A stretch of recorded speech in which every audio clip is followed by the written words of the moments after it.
今仔日开始，入去邮局若无挂喙罨，就比照台铁甲高铁罚款3000到15000块。另外，寄喙罨到海外民众嘛愈来愈多咯。再去就一对父母寄一箱有喙罨甲泡面的包裹，去互伫日本的饭店咧工作的查囝，要协助查某囝来度过疫情的难关。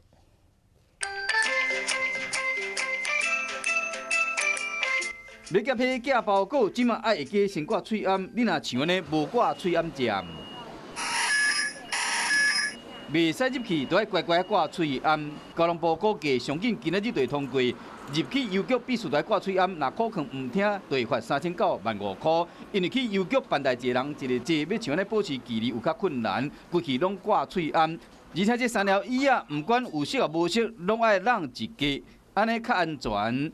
早去邮局一日上班，袂少人挂真济喙罨要寄互伫国外亲人。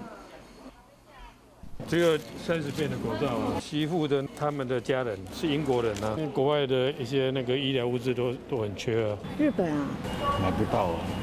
我母亲、我妹妹都在那边。 大人受到烦恼，查某囝一个人伫日本食头路，叫天天袂应，叫地地袂灵，赶紧寄喙罨过。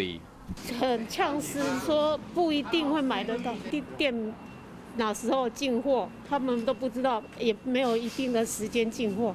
所以除非说他下班时间去看到有才买，啊没有的话根本买不到。上次跟我说连泡面什么都买不到。